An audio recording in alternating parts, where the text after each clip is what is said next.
What kinds of special ritual objects figure in Hindu worship and prayer?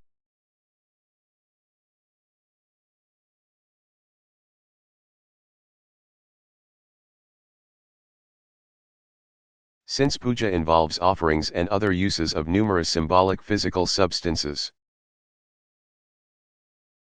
devotees employ quite a few ritual objects. Most are made of metals such as brass, bronze, silver, or silver plate. Objects owned by older temples may be ancient and precious works of art, but their purpose is to serve the larger ritual rather than to attract attention to themselves. Bells, sometimes with an image of the deity on the handle, summon devotees to attentiveness and announce their arrival to visit the deity. With a special long-handled spoon they offer water or ghee. And in a smaller cup with no handle they offer a drink of water. In a small cup-like lamp with a handle they burn camphor and wave it before the deity. And a multi-wicket oil lampstand provides sacred illumination. A ritual plate holds offerings of food. For some rituals a brass or bronze image of a closed lotus flower can be opened like a lotus at dawn. An image of divine disclosure. In some puja ceremonies the priest briefly places a small silver crown, like that worn by the deity, on the heads of devotees, symbolizing divine blessing.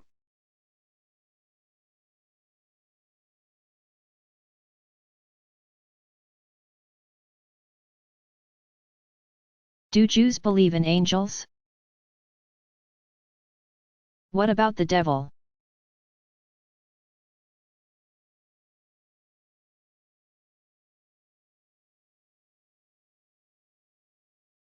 A number of important biblical narratives seem to describe encounters between divine emissaries or messengers and major religious figures. 3 visitors tell Abraham that he and his barren wife will have a son in their old age, Genesis 18:1-15. Jacob dreams of a ladder to heaven on which messengers ascend and descend.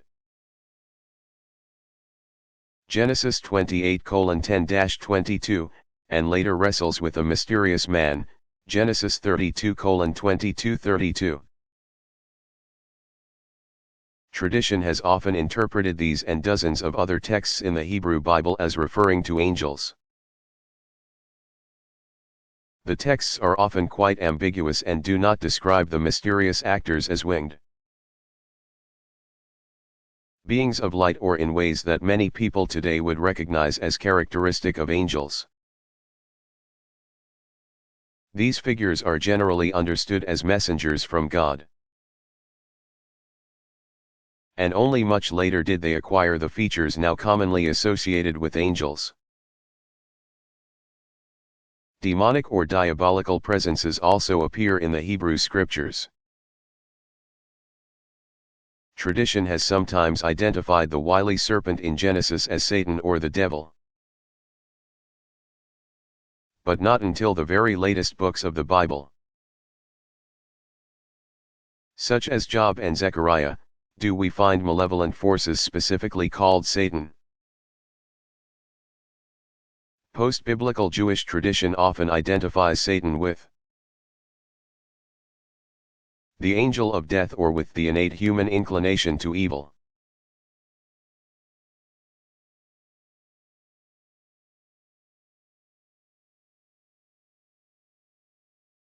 What is the religious meaning of the term relic?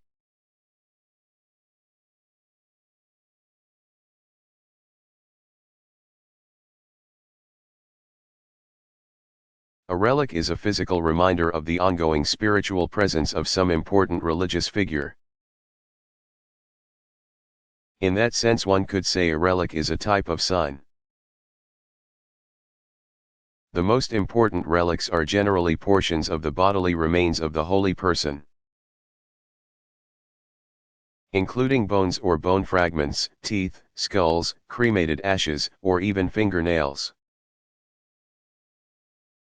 A secondary type of relic includes items believed to have belonged to the holy person, such as pieces of clothing, books, jewelry. Even items said merely to have been touched by the holy person often carry a special significance. Some traditions even put particular meaning in possessing footprints said to have been left by the holy person, even though in most instances the prints are clearly either highly stylized symbolic artifacts or impressions left in stone scarcely identifiable as footprints. The most important reliquaries are the actual tombs of holy persons. Assuming the remains were never removed in the interest of creating multiple relics to be spread abroad. Sites that claim ownership of the relics of one, or sometimes very many, holy persons frequently become destinations for pilgrims. The idea of a cult of relics strikes many as a rather ghoulish practice. And the sight of a barely preserved waxen cadaver under glass can indeed evoke morbid thoughts. But the use of relics is so common that some appreciation of how they function is essential to the study of religion.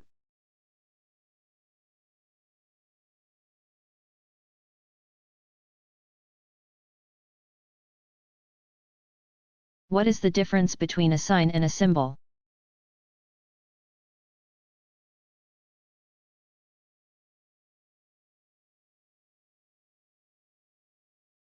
In general terms, a sign is any verbal or visual indicator that conveys some basic message. The capital letter P inside a circle, crossed out by a diagonal bar, has become a widely understood indicator for no parking. It conveys no additional meaning. In the language of religious studies, a sign is an object or an action that communicates a specific religious meaning. Members of any tradition grow up learning the language of their tradition's system of signs. Gestures and implements employed in ritual comprise one of the most common categories. A bow, a knee bent to touch the floor, a clap of the hands, a lighted candle. All can function as signs suggesting a certain mood or atmosphere. Objects and actions used this way do not necessarily carry complex meanings. Some objects and actions, however, do communicate more specialized and even arcane messages. A symbol is an object or act that represents some reality other than itself. Most religious traditions use symbols to remind believers of the central realities of the faith. Sometimes because that reality is considered too sacred to depict, and sometimes because it is simply easier to use the shorthand of symbolism. Symbolism can be economical in many ways since it can pack a great deal of meaning into a small, often inexpensive, item. Visual symbols are called an aniconic form of expression when they use a non-representational image to refer to a sacred personage. So, for example, the fish symbolizes Christ, the empty throne or riderless horse the Buddha.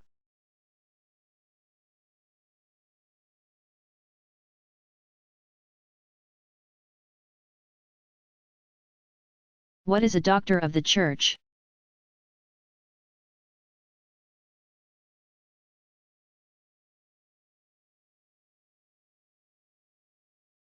Since the Middle Ages, the Catholic Church has recognized individuals known for their theological learning and spiritual wisdom with the formal title Doctor of the Church. At first the title applied only to 4 of the Latin Fathers of the Church: Jerome, Ambrose, Augustine, and Gregory the Great. Before long, to balance things off, 4 Greek fathers were named: Athanasius, Basil, Gregory of Nazianzus, and Gregory of Nyssa.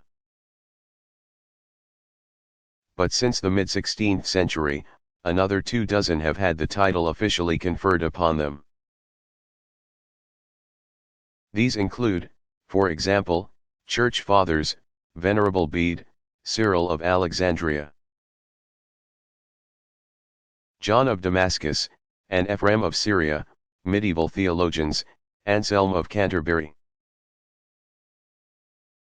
Albert the Great, Thomas Aquinas and Bonaventure, and mystics, John of the Cross, Francis de Sales, and the only 2 female doctors, Catherine of Siena and Teresa of Avila.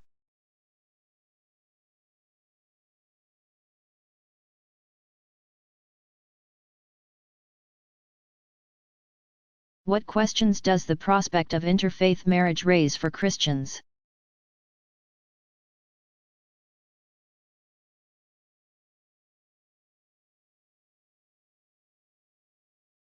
Attitudes toward intermarriage vary from one church to another.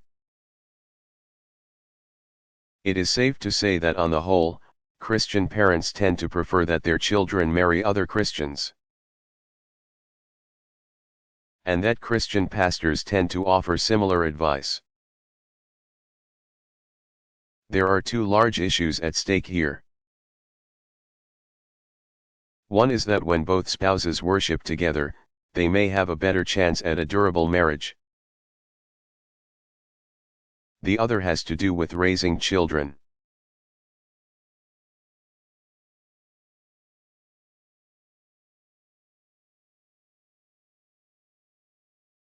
When would the Messiah come? And how was one to identify him?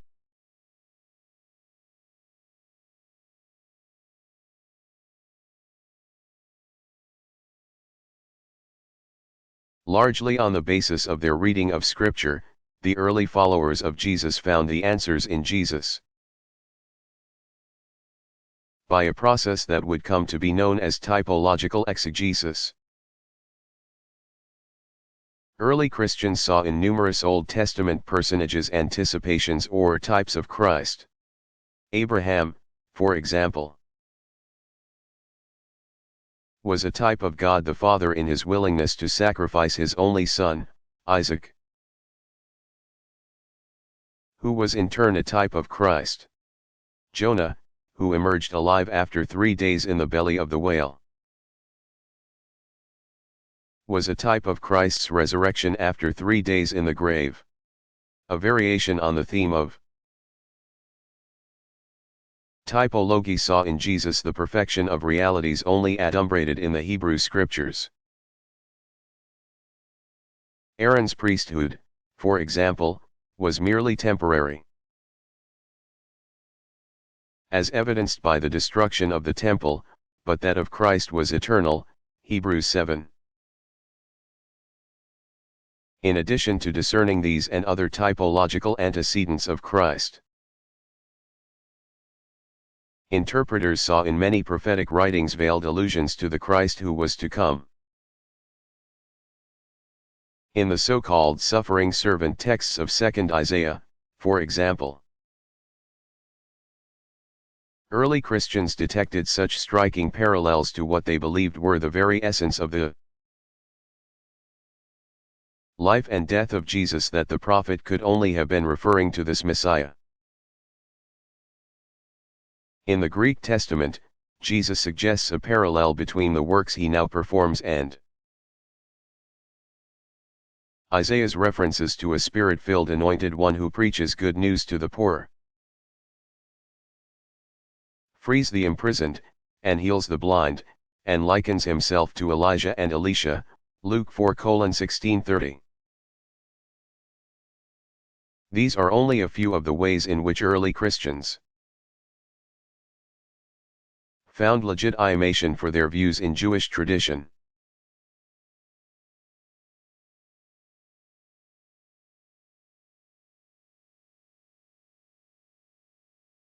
What does the term spirituality mean?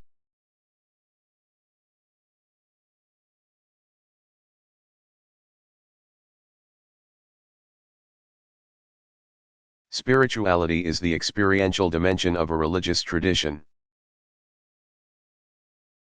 Theologies and creeds communicate the content of a tradition, myths and rituals describe how believers should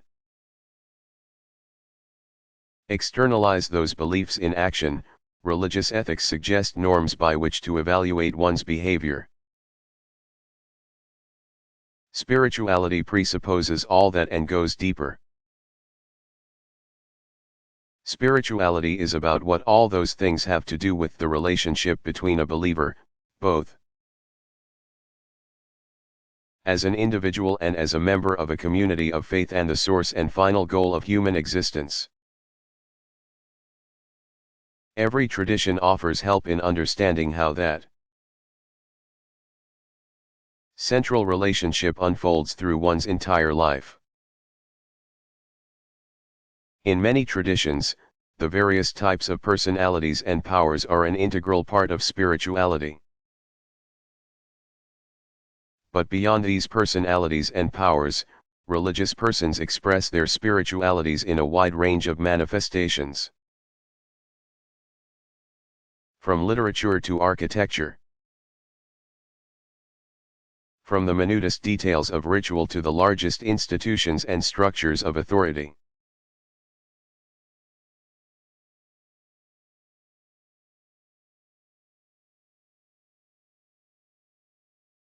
How do Jews view Judaism's relationships to other traditions?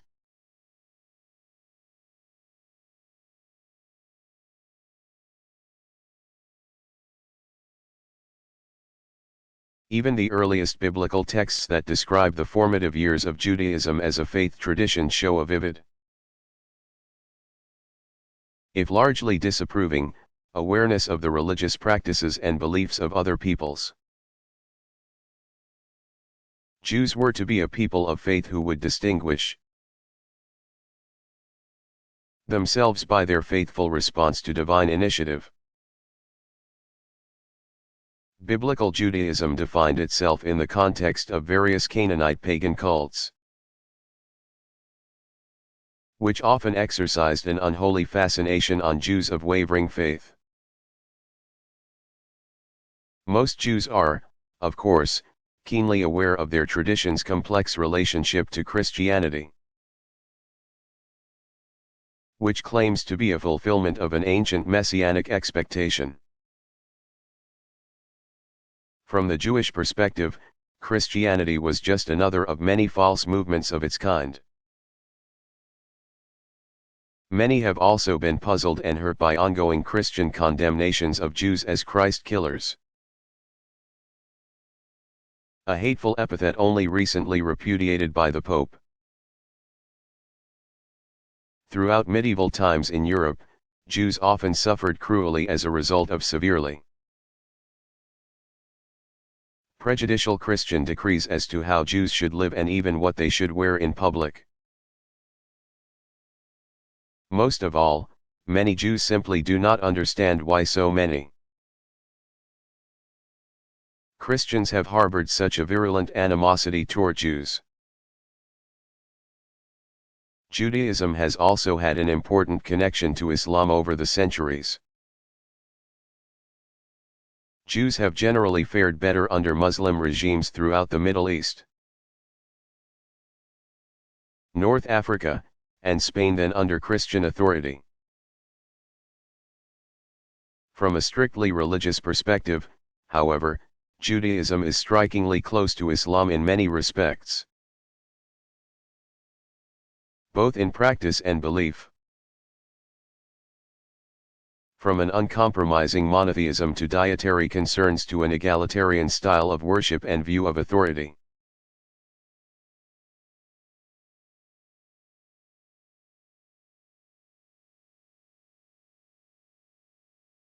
Who were the Karaites?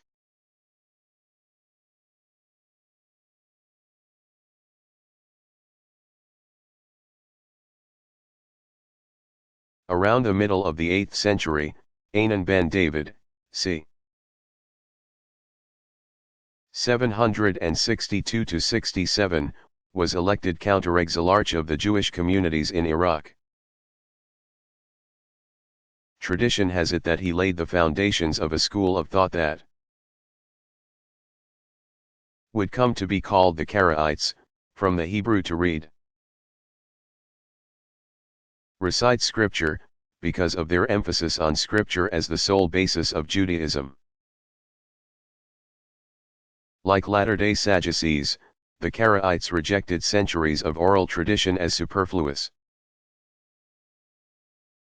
Like the Maccabees of old, they proclaimed every individual his own rabbi, capable of interpreting scripture for himself. Benjamin of Nehavond, c. 850, is said to have further developed the thought of Anan during the 9th century. The principal systematizer of Karaite thought was Daniel ben Moshe, c. 900, who led a kind of proto-Zionist movement in Jerusalem.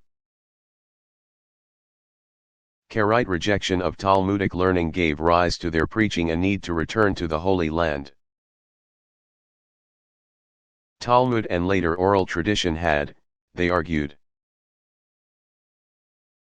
generally developed as a way of adapting the law to Jewish communities in exile. Return to the land would imply a return to the original sources and hence obviate the need for adaptive interpretation. Saadia, 882–942, the most famous Jayan of the Iraqi communities, led a vigorous counter-attack against the Karaite position, insisting on the need to combine tradition with revelation and reason for a balanced approach.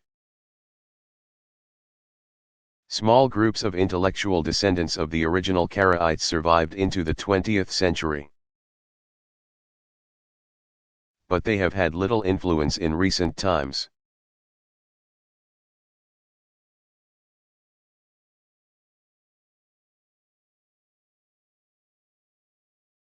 What were the first great Muslim dynasties?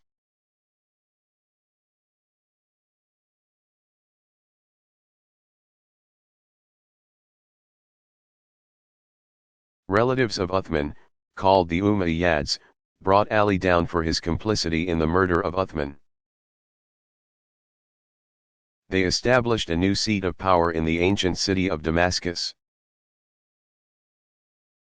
Syria, thus inaugurating the first of a series of Muslim dynasties. Under the Umayyads the map of Islamdom expanded dramatically. By the year 711, Muslim armies had claimed ground across North Africa to Spain, and as far east as the Indus River in present-day Pakistan. Consolidation and some further expansion continued under the Abbasid dynasty, which ruled from its newly founded capital, Baghdad. After supplanting the Umayyads in 750. But the early plan for a single unified Islamic domain soon began to unravel. Increasingly aware that Baghdad could not continue to hold its far-flung empire together, regional governors and princes at the fringes began to declare independence. Although the Abbasid Caliph would continue to claim nominal allegiance until 1258. The future belonged to countless successor states, from Spain to Central and South Asia.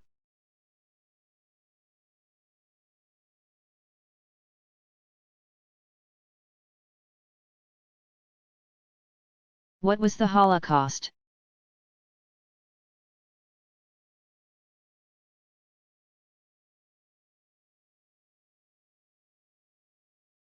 The term Holocaust derives from a pair of Greek words that mean whole burnt offering. The term originally referred to a kind of sacrifice performed in the Jewish temple in Jerusalem. In more common contemporary usage, however, Holocaust refers to the suffering and death of as many as 6 million Jews during World War II as a result of Adolf Hitler's final solution. Jews all over Europe were systematically targeted by Nazi propaganda and police action. The Shoah, as it is called in Hebrew, began in 1933 and escalated dramatically after Kristallnacht. The Night of Shattered Glass, November 9 to 10, 1938. According to the Nazi view, only a return to Aryan racial purity could save the human race. With their Semitic blood, Jews were a source of racial pollution and needed to be exterminated. Throughout the late 1930s and early 1940s, Hitler and his collaborators, led by the Gestapo,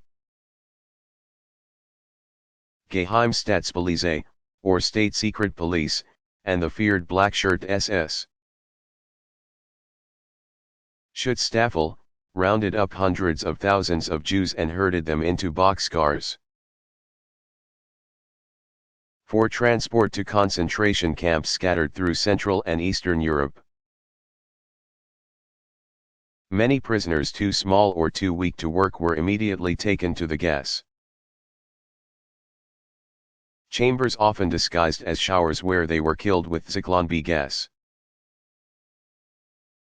The Holocaust represents one of history's most extraordinary and horrifying examples of both genocide and scapegoating.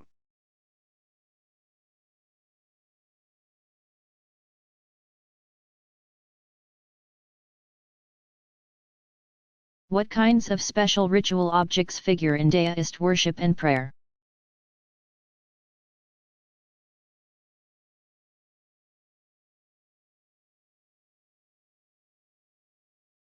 Specific lists of objects vary somewhat among the different schools and sects.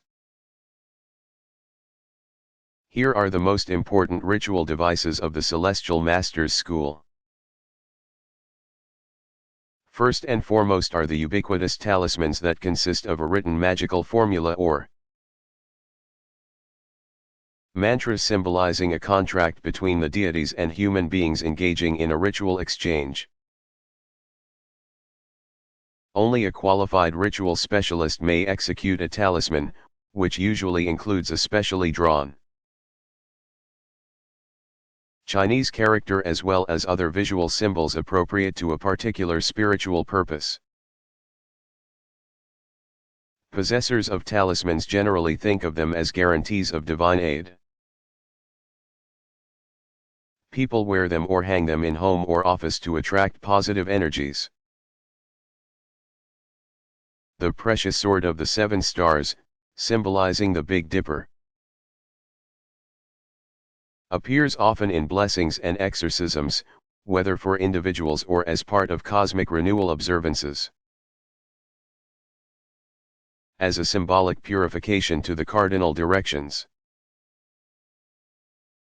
ritualists sip from a copper bowl and blow a spray through closed lips. Special stone seals of various kinds allow the specialist to make official documents such as talismans. Priests hold a stiff tablet, as if reading from a book. In exorcism rituals, black hats use the sword along with handbells, while red turbans use a horn and a whip.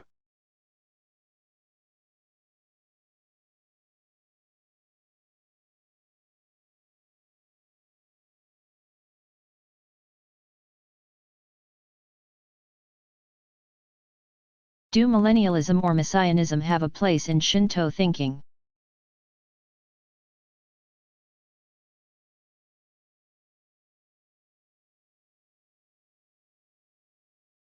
Mainstream Shinto thought has not developed millennialist or messianic themes of any significance. Some recent sectarian movements, however, have centered around such notions. Events surrounding and in the aftermath of World War II, not surprisingly, raised questions of Japan's historical destiny for many Japanese. So-called new religions of Japan, many with roots deep in Shinto tradition, have been fertile soil for messianic expectations. One such organization is Ananikyo, which teaches open relationships with and among the five Nai religious traditions: Christianity, Islam, Buddhism, Daoism, and Confucianism. Various relatively recent Shinto-related cults and sects have centered around charismatic leaders whose teachings focus on preparation for an apocalyptic end of this world. For much of the 1990s, for example, members of a group called Aum Shinrikyo attempted to implement the doomsday doctrine of their leader, Shoko Asahara, conspiring to plant biological and chemical agents in Tokyo subways. They planned the final act of human history.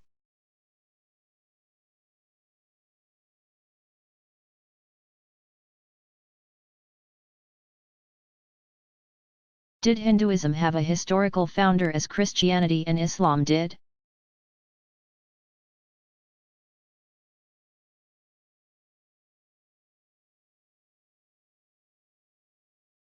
All but two of the major religious traditions trace their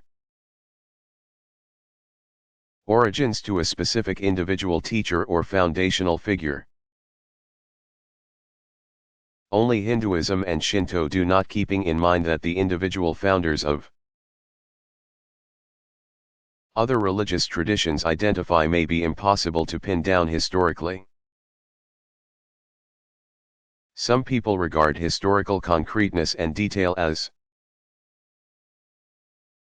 an essential feature of a religious tradition's credibility.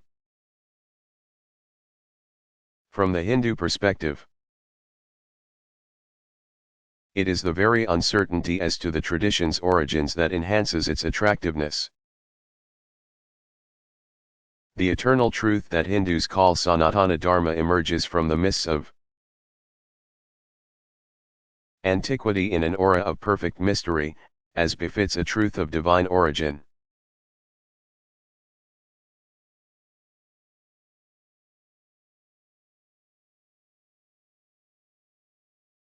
What is the link between Feng Shui and Daoism?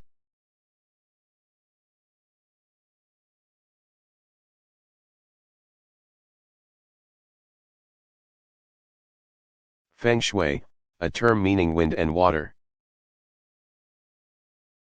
is a type of terrestrial divination designed to help practitioners make practical decisions about living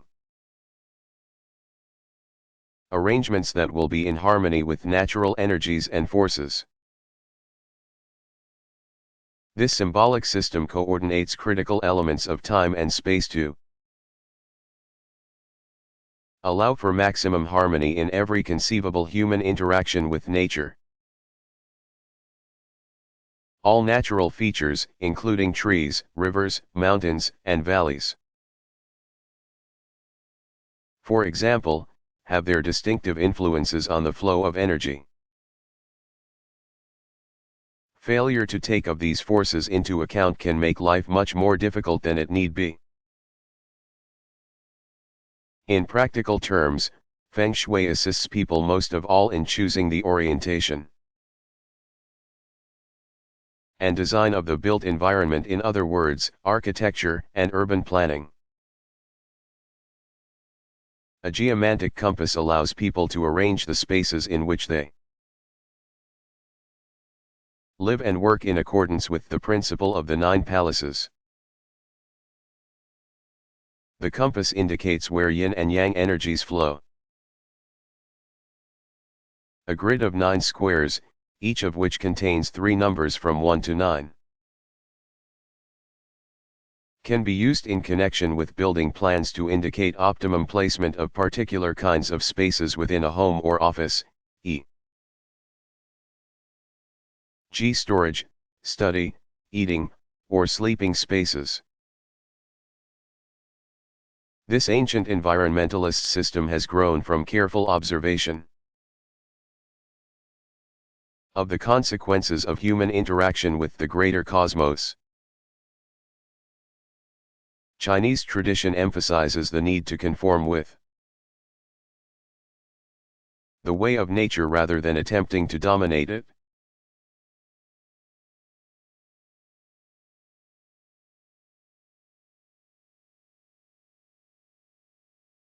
What kind of calendar do deists and practitioners of CCT observe?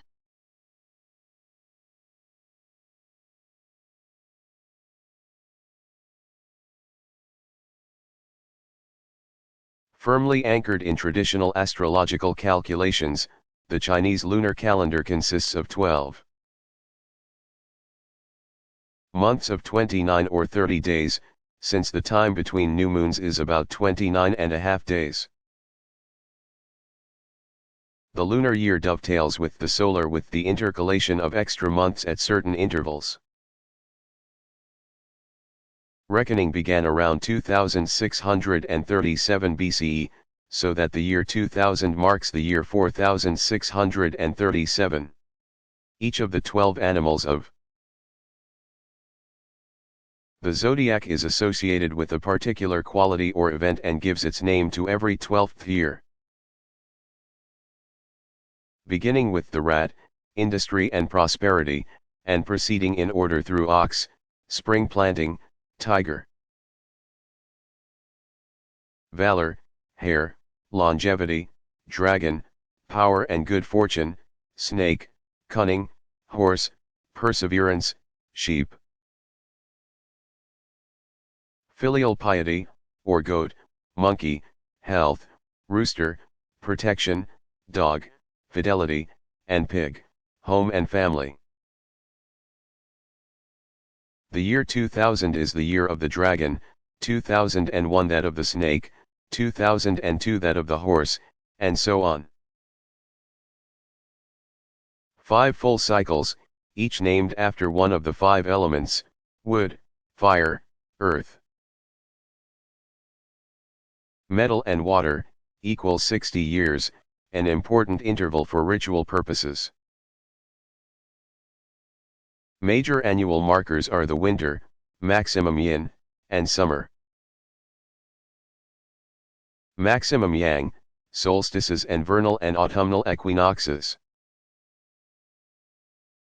During each month, the most important times are the moments of new and full moon. Each month is divided into 10-day periods, 6 of those in turn considered a special time period, and 6 of those in turn equaling a full year. In addition, each year is divided into 24 climatic periods called breaths or nodes, described by such phrases as full of snow or clear and bright. Every year, month, day, and hour is further identified by a combination of 10 heavenly stems and 12 earthly branches, the monthly or zodiacal symbols. Branches and stems are primarily numerical designators, but each also bears important symbolic connotations. If you match one stem with one branch for succeeding years, S1/B1, S2/B2, S1/B11, S2/B12, S3/B1, and so on, you end up back at the beginning after 60 years. The result is an extremely detailed system of pinpointing special times according to a host of definitive characteristics. Each event occurring on Earth has its heavenly parallel. For every conceivable type of human behavior there is an auspicious moment. Thus, the calendar has been not merely a way of keeping track of times for religious observances, but a kind of temporal map for negotiating the cosmos as well.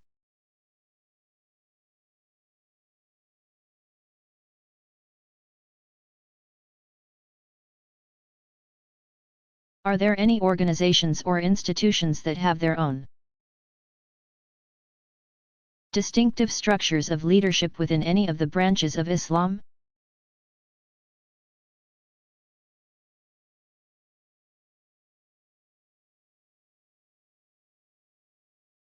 Beginning in early medieval times, groups of Muslims throughout the Middle East coalesced informally around individuals reputed for their holiness. At first the groups typically gathered at the home of the sheikh, or sheikhika, since some were women, to pray and listen to the teacher's reflections on sacred texts and topics. As they grew, these groups often found they needed larger spaces in which to meet. Some members also felt the need for a more permanent form of membership. As years went on and the central holy persons aged and died, the question of succession in leadership also arose. Eventually these groups became more highly organized and established formal courses of training. Their rules or charters often reflected highly structured membership with various ranks and offices. And they developed distinctive types of buildings combining prayer and devotional space, residences for the administrators and ordinary members, and often social services facilities as well. These organizations came to be called tariqas, pronounced ta-reeka. Analogous in some ways to the religious orders so important in the Christian, Buddhist, and other traditions.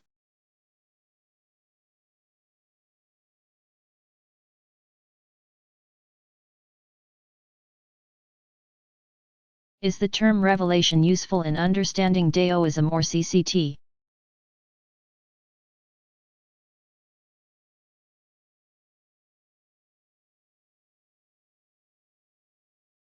Most Daoist sects and schools, and CCT generally, teach that religious truths are embedded in virtually all levels and facets of reality. Access to those truths is available largely through the mediation of ritual specialists and spiritual masters. Their task is not so much to disclose the mysteries as to facilitate the passage of power from the realm of gods and spirits to that of human beings. When ordinary people find themselves in the neighborhood of these spiritual powers, the truth behind them remains mysterious and cloaked in ambiguity. There are, however, accounts in which famous masters and sages claim to have received explicit revelations or missions directly from a deity. When Deists speak of the language of revelation in these relatively rare instances, they suggest that they are pointing only to the tip of the iceberg, so to speak. The whole truth remains hidden from view and available only to a select few. This contrasts markedly with the general thrust of the Abrahamic traditions, for example, where revelation implies the disclosure of the full truth insofar as human beings can fathom it. Finally, an experience called divination writing deserves mention here, since it is occasionally described as a revelatory medium.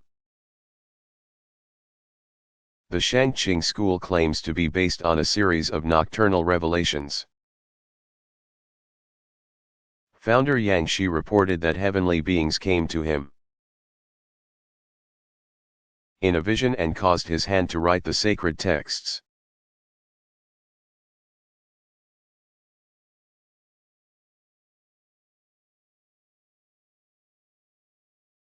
Are there other distinctive Shinto rites of passage or initiation?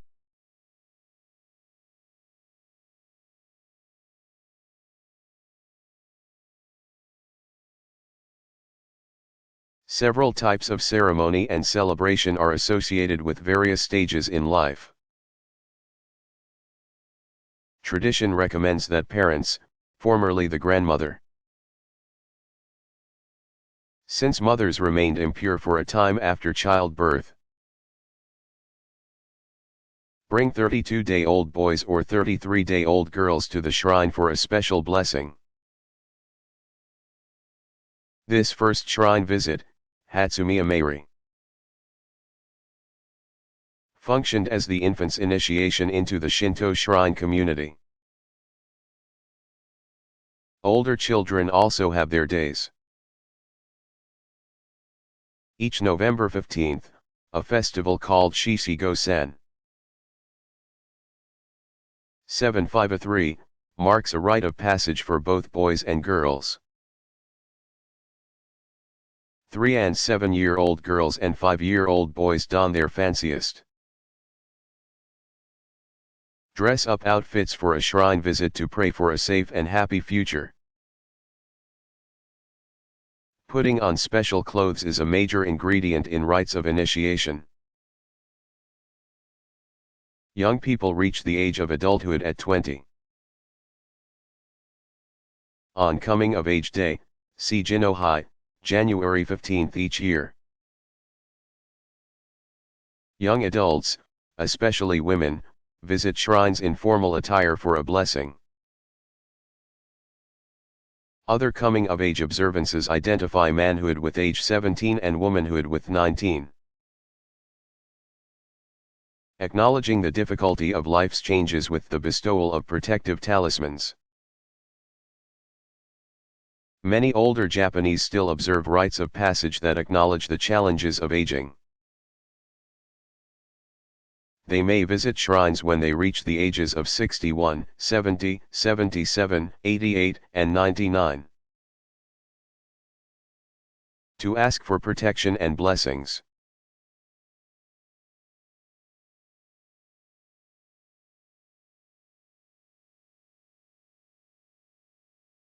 What gender-related issues are important for Christians?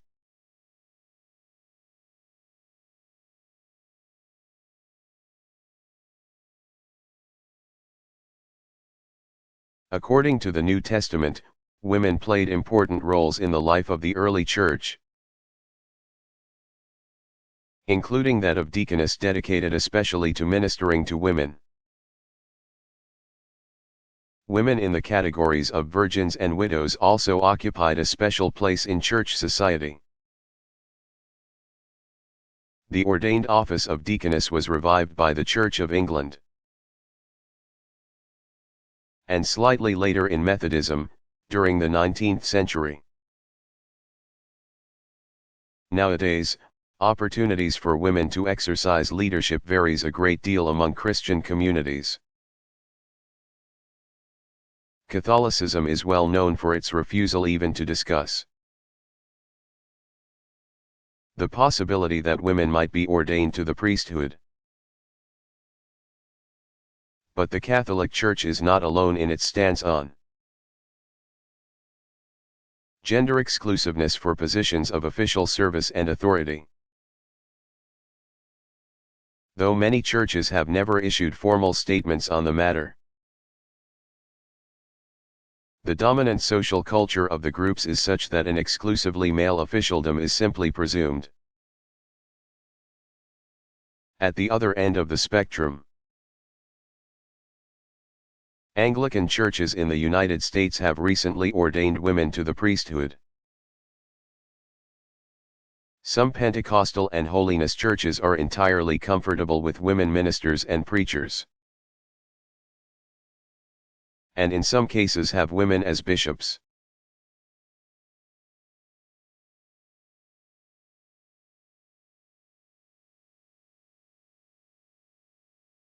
What is a creed?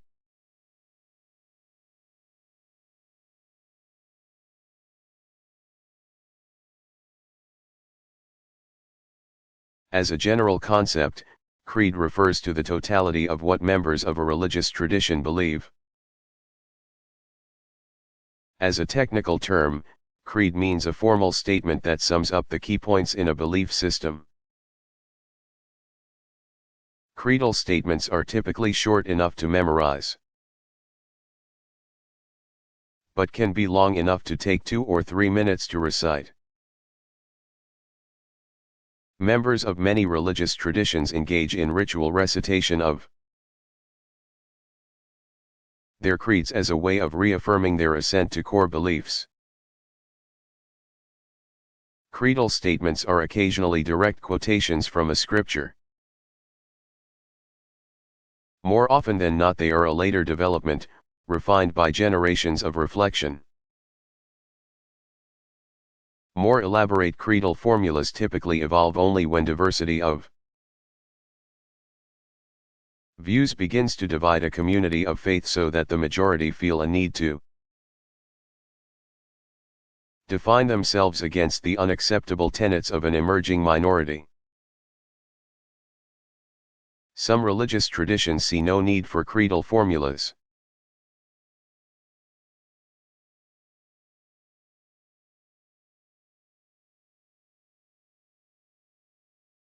Is exorcism important in deist practice?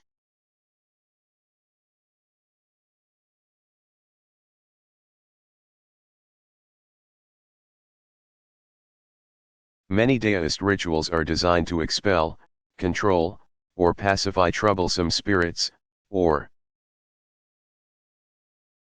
by extension, to banish drought, famine, or outlaws who might have been plaguing the local citizenry.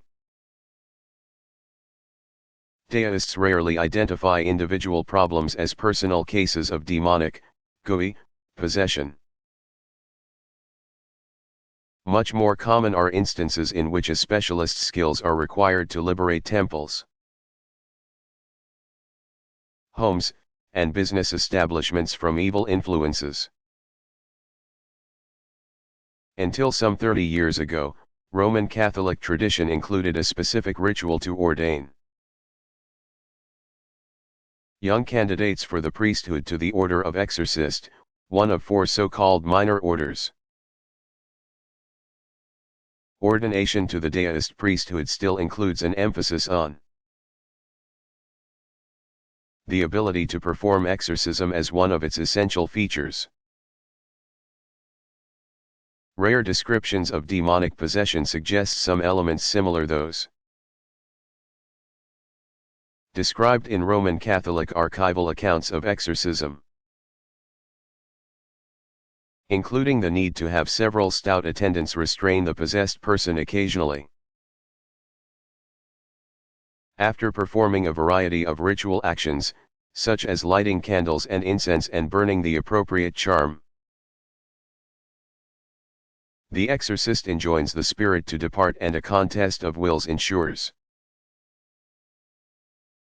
More common, indeed regularly scheduled, rites of temple purification may include dramatization of an encounter between the offending demon and the deity called Chunkai, dispatcher of demons. After the demon, sometimes played by a member of the temple staff or a professional actor, steals an incense burner, the priest/deity subdues the evil one and returns the stolen item to the temple gods. Only through the dominance of Yang over Yin can a successful exorcism be carried out. A high moment occurs as the high priest drives the evil spirit out, to the accompaniment of intense sound from percussion instruments. Another method for ridding a building of an evil presence is to create billows of holy smoke by boiling oil and adding water to it.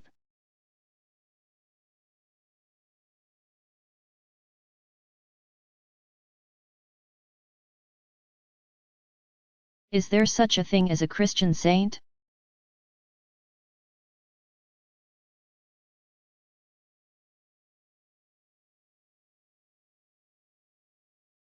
Paragons of holiness and virtue have always played an important role in Christian tradition. The Old and New Testaments describe hundreds of outstanding models of the life of faith. Different churches have had various ways of acknowledging sanctity in historical individuals. Roman Catholic, Orthodox, and other Eastern traditions have placed the greatest emphasis on the role of saints in piety and devotion. All share a reverence for the great Greek fathers of the Church, for example. All mention the names of saints as part of their liturgical prayer. And Eastern Christians venerate icons of saints much as Catholics incorporate various types of saints' images in their devotional life. Holy persons are especially important as mediators. Embodiments of holiness popularly thought to be immediately accessible to ordinary people. Saints hear the needs and aspirations of those who beseech them, and present these prayers to God. Protestant tradition has generally denied any such mediatorial role, as well as the human mediation implied in priesthood. Many Protestant reformers regarded devotion to the saints as an unacceptable dilution of Christian piety, an unnecessary detour on a direct road to God. Catholics and Orthodox continue to identify extraordinary individuals as worthy of sainthood. And the Catholic Church particularly maintains an elaborate mechanism for assessing the merits of individual claims. Advocates for a potential saint present the case to the local bishop, perhaps including claims of miracles and authentication of relics. The bishop may then forward the case to the sacred congregation for the causes of saints.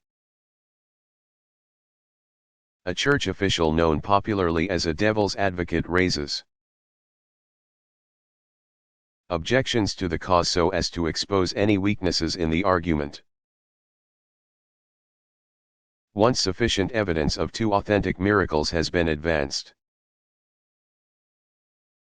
the Pope may declare the person blessed in what is called a beatification ceremony. Before the final declaration of sainthood, or canonization, proof of two further miracles is required.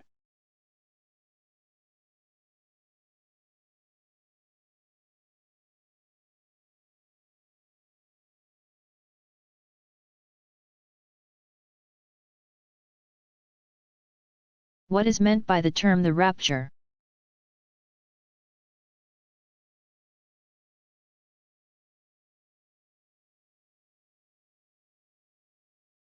Some millenarian sects hold that at the second coming of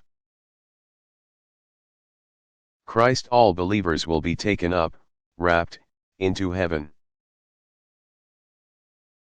Only those deemed to be saved will enjoy the benefit of the experience. Numbers of the saved and the criteria by which to determine one's own or others' membership in that group vary. Some churches adhere to a literal reading of the scriptural text, according to which 144,000, equal numbers from each of the 12 tribes of Israel, will be sealed on their foreheads, Revelation 7:1-8. Strict interpretations limit to that number those who will survive the Great Tribulation. Revelation 7:14, that will precede the second coming of Christ. Others allow that the number is symbolic, though the actual number of those saved will remain relatively small.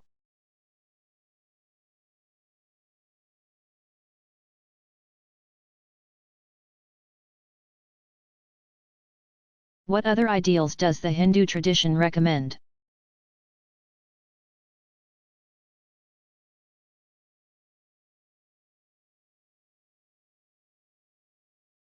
A classical formulation of the ideal life cycle is called the 4 stages of life.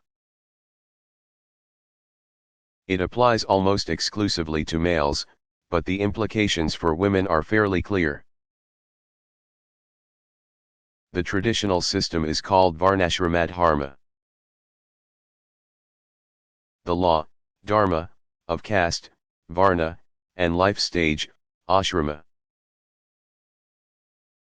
Upper caste Hindu males begin the cycle as students, in a stage between the ages of 12 and 24. Under the tutelage of a guru, young men learn the basic sacred traditions, rituals, and sacred texts. From ages 24 to 48 they become householders, marrying and raising a family according to conventional norms. During these first 2 stages, men seek religious fulfillment by turning outward and engaging their world with extroverted energy and drive. At 48 a man enters into the stage of a forest dweller or a senior mentor to younger men. Some still actually move toward a life of greater solitude during this stage. Even if not literally heading for a hermitage in the forest. Some men past the age of 72 enter the stage of the renunciant or sannyasi. They formally set aside as many ordinary ties to their former lives as possible, leaving behind wealth as well as material responsibility in quest of self-realization. Both of the latter 2 stages call for increasing introspection and time for personal prayer and devotion. Though fewer individuals follow the 4 stages formally now than in the past, the cycle remains a traditional ideal and a useful map of spiritual progress for those who choose to pursue it.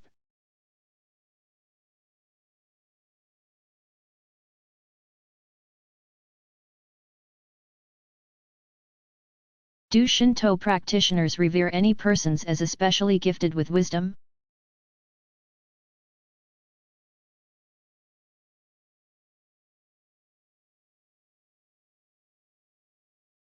Japanese tradition generally has held teachers in high regard. But, in the words of one famous Japanese scholar, Shinto is caught rather than taught. As a result, sages, scholars, and teachers do not occupy the place of honor in Shinto tradition to which, for example, Confucianism has elevated them. Human beings are made to worship the divine in all things and to respond in gratitude for countless gifts. Thanksgiving is the wisdom of Shinto. One can encourage it, but most of all it is a gift in itself. Shinto tradition emphasizes first-hand experience of the world and of one's place in it.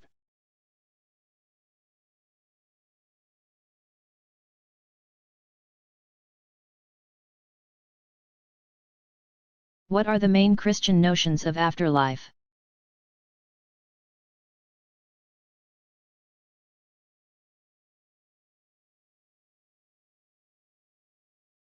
Christian eschatology focuses on distinctive understandings of death,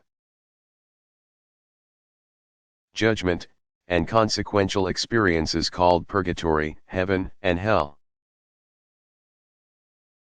First of all, death is not the end of life, but the beginning of a different mode of existence. Death is the doorway to a world beyond this. But since each person is responsible for his or her choices in life, there will be an accounting called judgment. Immediately after death comes the particular judgment, of significance especially in Catholic theology. At that moment the individual becomes aware with utter clarity where he or she stands with God. Depending on the situation, the state of the individual soul then changes to an experience of either damnation, purification, or bliss. Individuals who have consistently chosen separation from God, a state called mortal sin, will then be granted their wish permanently, in hell. Those whose lifelong choices have been tainted with self-will and ill intent, called venial sin, may need to experience a long but limited period of purification called purgatory. Once cleansed of the last vestiges of self-absorption, these individuals will experience a change and be ready to enjoy the eternal presence of God. Those whom the particular judgment reveals to be in a state of grace are believed to move directly to the experience of the beatific vision, or heaven, a state of eternal delight enveloped in divine love. All Christian theologies speak of a general judgment, which will occur at the end of time at the resurrection of the dead. Then God will call all humanity to account and seal its fate for eternity. Protestant reformers rejected both the notion of particular judgment and the intermediate state of purgatory, teaching that only two possibilities, heaven or hell, awaited at the general judgment. A further state known as limbo is reserved in some traditions for the unbaptized. Limbo is a rather neutral condition, lacking either suffering or supernal bliss. For all the righteous who lived before Christ, as well as for all infants who die without baptism.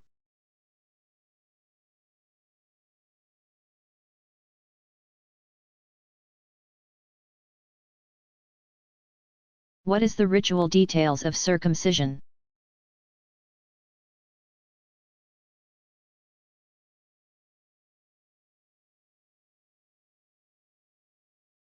Circumcision, the removal of the foreskin of the penis, is performed on all male Jewish children on the 8th day after their birth. It is also performed on male converts to Judaism. The operation is called for in Genesis 17 and is considered the strongest required sign of adherence to Judaism. It is also a powerful symbol of the covenant of Abraham, as implied by the Talmudic tractate Nedarim 31b. Circumcision was originally performed because the foreskin was considered to be a blemish. To attain a state of perfection, the foreskin had to be removed. During ancient times, some Hellenistic Jews, especially those whose loins would be exposed in the course of athletics or public bathing, had an operation performed to conceal their circumcisions. Later, in order to prevent Jewish men from hiding their circumcisions, rabbis added the requirement that the entire foreskin, not just the end portion, be excised completely. This is known as periah, the laying bare of the glands. An additional requirement was added at a later period, directing that the circumcisor apply his lips to the penis in order to draw the blood that flowed from the incision. For hygienic reasons, this practice was modified to allow the blood to be drawn by an absorbent material like cotton. For a baby boy, the circumcision must take place on the 8th day after birth, unless medical reasons prevent it. Only one exception is allowed to the universal requirement that Jewish infant boys be circumcised. If two previous sons have died as a result of the operation, thereby implying hereditary hemophilia, the third and all subsequent sons are exempted from circumcision. The day of circumcision for an infant boy is considered a time of celebration for the entire community. Customarily, the father of the boy hands his son to the circumcisor, who recites appropriate prayers and typically invokes Elijah. The ceremony is often followed by a religious meal of celebration.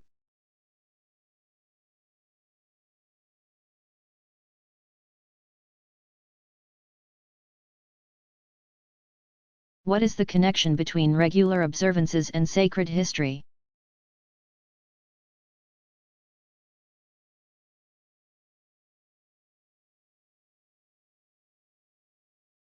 A fascinating variant in the ways different traditions arrange their calendars is how they determine the beginning of their reckoning of religious time or sacred history. Sacred history can begin with the creation itself, Judaism. With the birth of a foundational figure, Christianity, with a signal event in the early history of the community. Islam, or with a major political event or era, India and Japan. Some traditions regard the primordial event as a kind of midpoint in all of human history, a fullness of time. Others, especially those with cyclical notions of time, place considerably less emphasis on any particular event.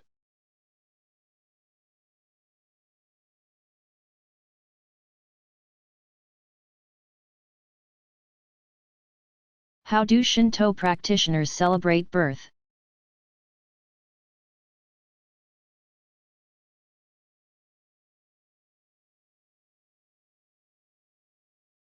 Not long after a couple have a baby, traditionally about 30 days, they take the child to the shrine for a natal blessing. This is consistent with the belief that all new ventures and beginnings will fare better if brought before the kami. In addition, the symbolism includes the belief that the infant thus becomes a child of the family's protector kami. Parents arrange with shrine staff for a standard ceremony that takes place inside the haiden, or outer worship hall. At larger shrines, a senior priest, assistant priest, and miko typically perform the ceremony, pronouncing solemn prayers in an archaic Japanese. The priests then perform blessings over the young family by waving the harigushi. The miko may also participate by blessing the worshippers with a green sakeke branch. Ancient Shinto tradition retains a class of divine beings called kami of birth or beginnings, Musubi no kami. They include kami of fire, youth, plenty, and the creator divinities who brought all things to birth.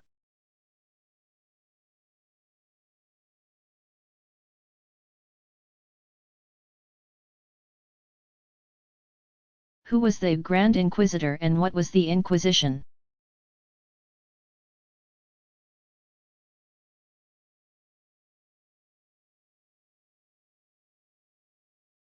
Since the 2nd or 3rd centuries, Christians have used inquisitions with a small I, to root out unacceptable theological views called heresies. During the 13th century, Emperor Frederick II made heresy hunting the responsibility of the state. In response, Pope Gregory IX thought it best to claim that prerogative for the Church. He set up a court of inquisitors from the Dominican and Franciscan orders, charging them to identify wayward persons. Those accused of heresy had a month to recant before undergoing a formal trial with at least 2 witnesses. Unrepentant persons found guilty could be jailed and tortured. The most serious offenders could be turned over to civil authorities and executed, typically by being burned at the stake. Spanish monarchs Ferdinand and Isabella established their own version of the Inquisition. In 1479, Jews and Muslims who had converted to Christianity were their initial targets. But they eventually sent their Grand Inquisitor, Torquemada, after Protestants as well. Even people who are now famous saints, such as Ignatius Loyola, were occasionally required to give an account of themselves. The Spanish Inquisition lasted until the early 19th century.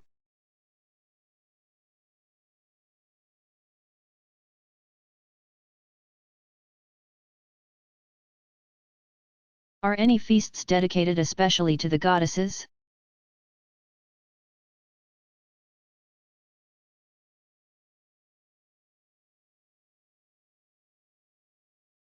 Durga Puja, also called Navaratri, 9 nights, occurs at the fall equinox in honor of Shiva's consort Durga. As the slayer of the buffalo demon, Durga Mahishasuramardini. Durga represents the power of good to quell all sources of evil. Devotees celebrate this deity's complete protection of her worshippers. But Durga's festival has room for other deities as well.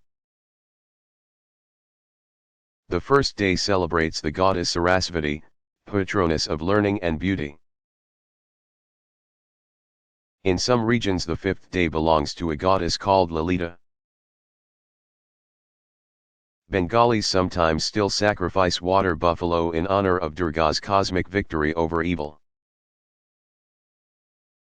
Another festival, occurring at the end of winter to welcome spring, is called Shri Panchami, goddess fifth day in the bright half of Magha. Devotees honor Sarasvati by piling up books and symbols of learning near local altars. Other days, such as several during the extended feast called Diwali, also belong to the major goddesses.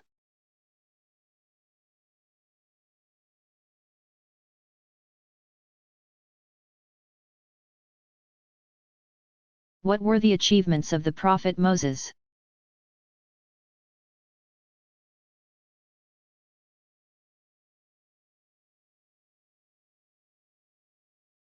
Moses, born circa 1390 BCE, was the son of a Hebrew from the tribe of Levi. His mother was Jochebed. When Moses was just 3 months old, his mother set him adrift in a basket on the Nile to save him from the pharaonic decree that all Hebrew male babies were to be slaughtered in their infancy. A daughter of Pharaoh found the infant Moses and raised him in her household. As a foster son of Pharaoh's daughter, Moses would have been well educated in political, religious, and military affairs, and he would have been given important responsibilities in government upon reaching maturity. Although he could have enjoyed prosperity, power, and respect in his adopted Egypt, he chose instead to associate himself with his downtrodden people. Regarded as a prophet by Judaism, Christianity, and Islam, Moses led the people of Israel out of slavery in Egypt and through their desert wanderings, delivered to them their law and liturgy which remain to this day, and helped them form their nation. He supervised the construction of the Ark, a symbol of God's presence with Israel, and oversaw the construction of the tabernacle, a tent shrine that was the focal point of the nation's worship. The celebration of Passover was begun in commemoration of the night God spared the lives of the Jewish firstborn sons and slew only the sons of the Egyptians.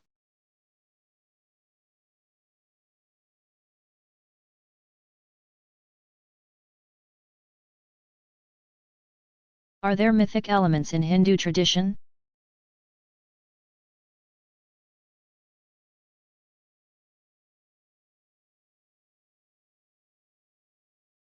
Hinduism's sacred texts comprise one of the world's greatest treasure troves of myth.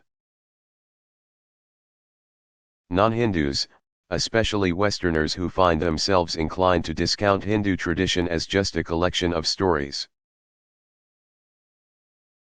are shutting the door to that watershed of insight called the imagination. All religious traditions build on a master story composed of accounts about how the world came to be, what human beings are all about, and the relationship between humankind and the greater being or power responsible for the shape of things. Some traditions, such as the Abrahamic faiths, wrap themselves around narratives they call their sacred history. Other traditions, such as Hinduism and Buddhism, for example, consider human history much too small a stage for any drama under the direction of the ultimate reality. History begins, stretches out, and comes to a definitive end. But the view that history is all about what actually happened while myth is purely imaginary is seriously flawed.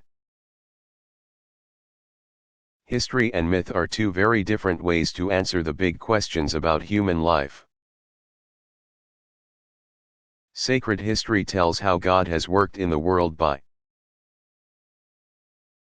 identifying certain events as the result of divine intervention. Mythic narrative tells the story of the otherness of ultimate reality by stretching the limits of the imagination. History works from the ground up, so to speak, and turns around the power of memory, while myth starts with mystery and cultivates the human capacity for wonder. What non-Hindus may be tempted to criticize as a weakness in Hindu tradition, Hindus regard as their tradition's great strength. Both approaches yield important forms of narrative theology. Far from being simply contradictory, myth and history complement each other.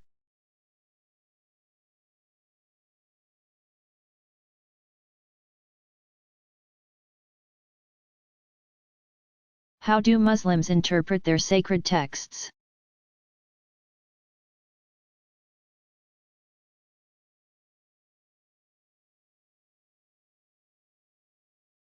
Discussion of the Quran is a regular activity in most mosques,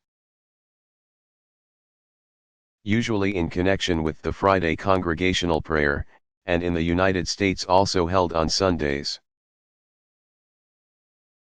One or more discussion leaders might present a text and then open the floor to comments and questions. The first concern is generally to establish the circumstances of the revelation.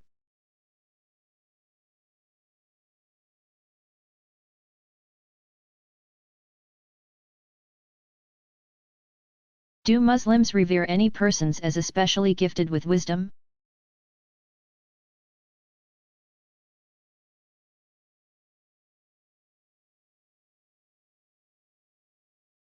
In Islamic tradition, as in Jewish and Christian, King Solomon, Suleiman, is the paradigm of wisdom. Solomon's sagacity enabled him to communicate with creatures of every kind, so that his sovereignty encompassed all of creation. Another figure from pre-Islamic history known for his wisdom is Luqman. Some traditions include him among the ranks of the prophets. But he is best understood as a prince among Muslim sages. According to the Quran, one chapter of which bears his name, Luqman was a teacher and coiner of proverbs. Walk at a moderate pace and speak in measured tones, he advises. For the most annoying of voices is that of the jackass, Quran 31:19. Islamic lore describes Luqman in ways that recall the Greek sage Aesop. Wisdom did not cease with the passing of the ancients. Muslims have continued to discern in teachers, scholars, and spiritual guides the embodiment of a practical insight that goes far beyond mere intellectual understanding. God has entrusted certain individuals with the gift of wisdom, the ability to penetrate the veils of life's mystery and to untangle the snarl of daily experience.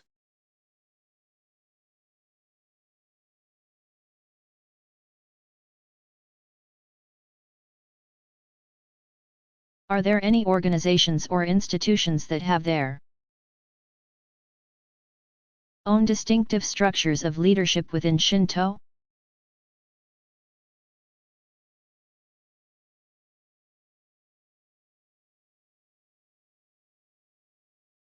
An important organization in Shinto is the Shrine Guild, Miyazie, composed of village elders who share responsibility for their local clan or parish shrine. Each man agrees to oversee shrine affairs for a full year. Other organizations called Kosha have occasionally sought to raise funds to send members on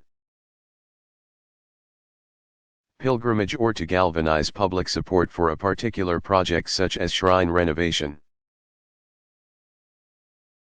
Some of those groups eventually grew into the various Shinto sects of modern times.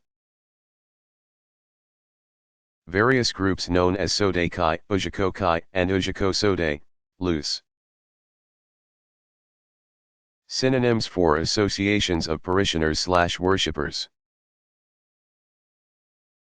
have sprung up all over Japan for the purpose of gathering donations and sponsoring festivals. Unlike some other traditions, Shinto is not famous for developing major internal organizations such as religious or monastic orders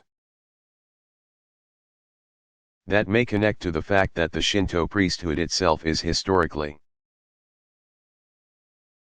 associated with heredity and clan and has never been an ordained clergy as such. There are, however, exceptions, such as the monastic order that grew out of a sectarian lineage called Yutetsu Shinto.